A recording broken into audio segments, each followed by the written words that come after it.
All right, so you've really sent us a treasure trove of info on this Pixtral-12B, articles, technical analyses, you name it. Clearly, you're after more than just the buzzwords, right? What's really got everyone talking is that Pixtral isn't just another AI model. It might actually be a sneak peek at the future of AI. Smaller, more efficient, but still incredibly powerful. Like the little engine that could, but for AI, huh? Instead of these massive AI models that need a server farm, we're talking about something a bit more approachable. But before we get ahead of ourselves, let's set the stage a bit. What's with all the hype around this whole multimodal AI thing? Imagine AI that goes beyond just words. AI that can actually understand pictures and connect what it sees with what it reads. That's the really interesting part of multimodal AI. So for a long time, AI models were basically stuck in text land.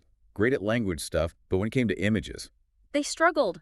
Think of those AI chatbots everyone's using. Fun to play with, but they wouldn't know a Picasso from a pixel. exactly. But this new wave of AI, that's where Pixtral comes in, right? And it's doing things a little differently. Okay, so Pixtral is this brand new AI model from a company called Mistral AI. They just released it on September 17th, 2024. And get this, it's meant to be a big step up from their last model, Mistral Nemo. Which was already a bit of a star in the text department. Right, but Pixtral's claim to fame is this whole small but mighty thing. What's that about?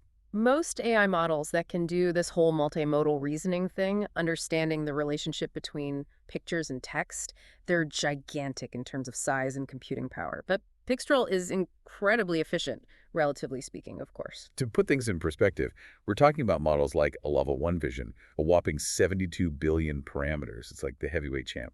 Then you've got Pixtral coming in at a lean 12 billion. Quite the difference. And that's precisely the point Mistral AI seems to be making. Maybe bigger isn't always better.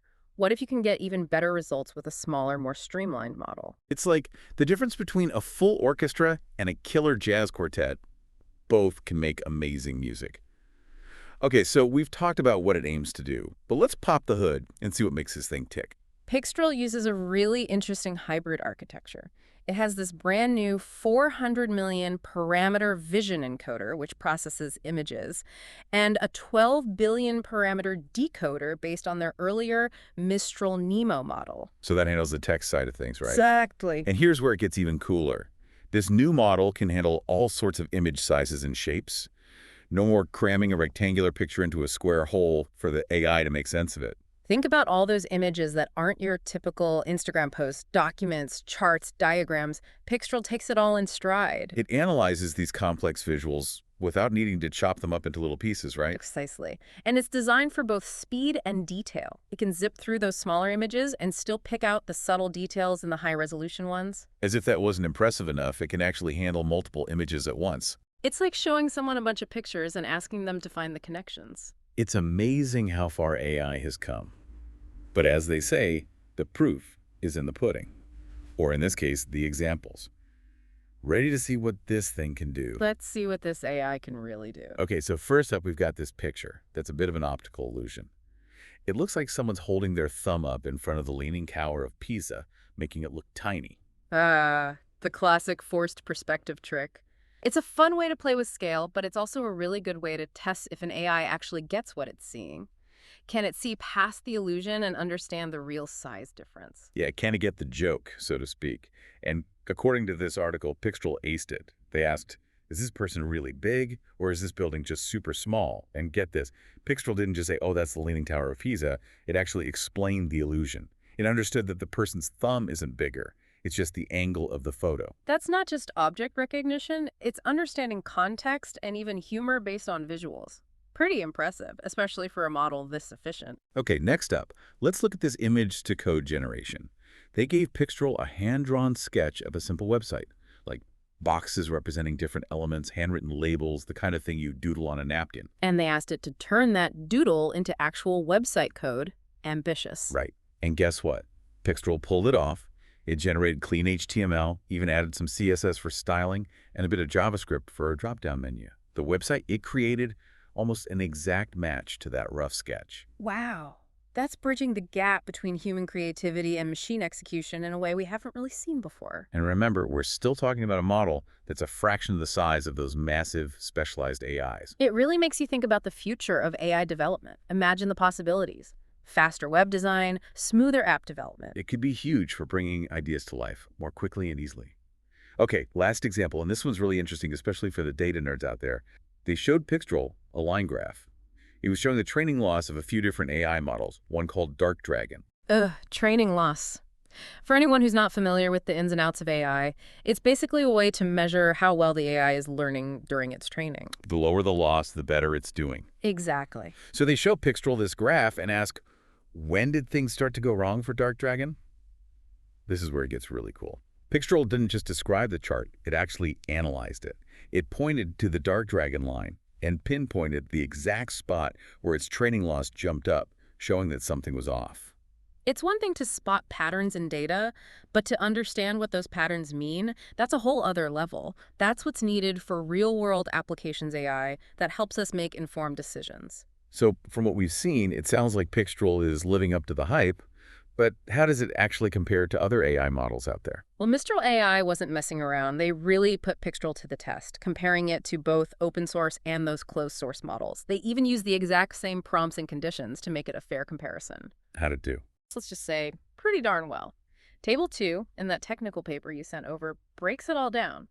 Pixtral consistently does better than those other open source models of its size.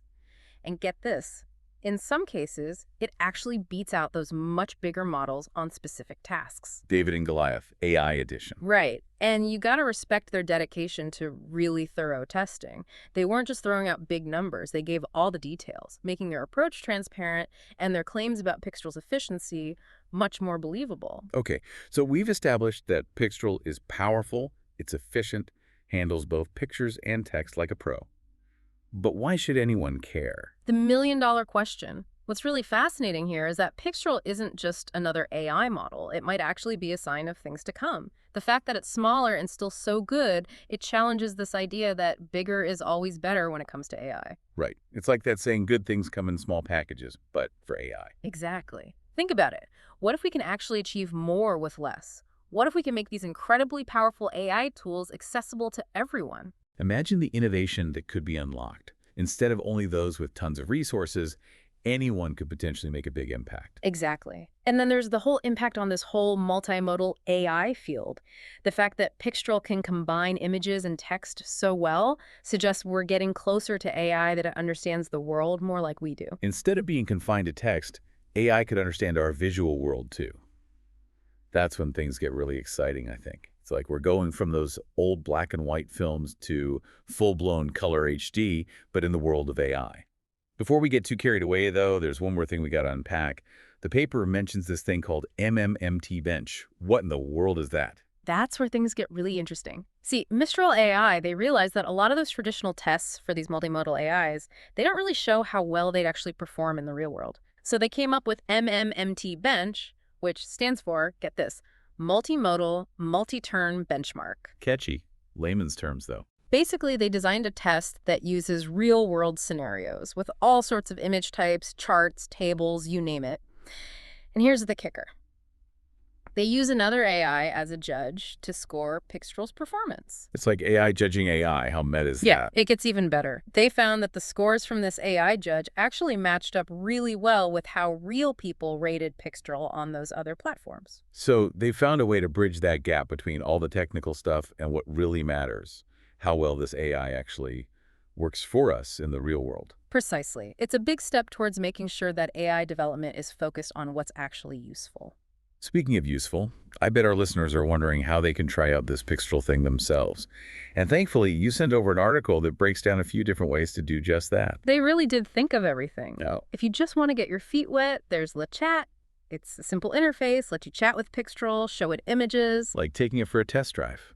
Exactly. For more serious use, there's Le Platform. It gives you access through an API, so developers can integrate it right into their projects. Okay, so if LeChat is a test drive, this is like building a whole custom AI-powered car. What about the hardcore coders out there? For them, there's Mistral Inference, or VLLM, to run Pixtral locally. It's more technical, obviously, but gives them a lot of control and flexibility. So whether you're just curious or you're ready to build the next big thing, Mistral's made it pretty easy to jump in and explore Pixtral. I think that's really smart. Making it accessible like this, it just encourages more experimentation, collaboration. It could really speed up innovation in the AI world.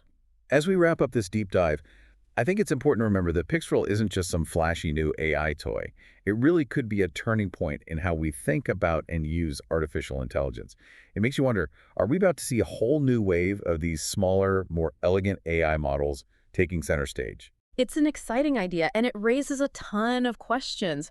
What kind of innovations will come out of this shift towards accessibility? How will it change different industries? It's tough to say for sure, but it's what makes these deep dives so fascinating.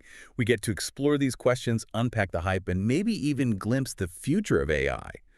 And on that note, a huge thanks to you, the listener, for joining us on this deep dive into the world of Pixtral 12B. We'll catch you in the next one.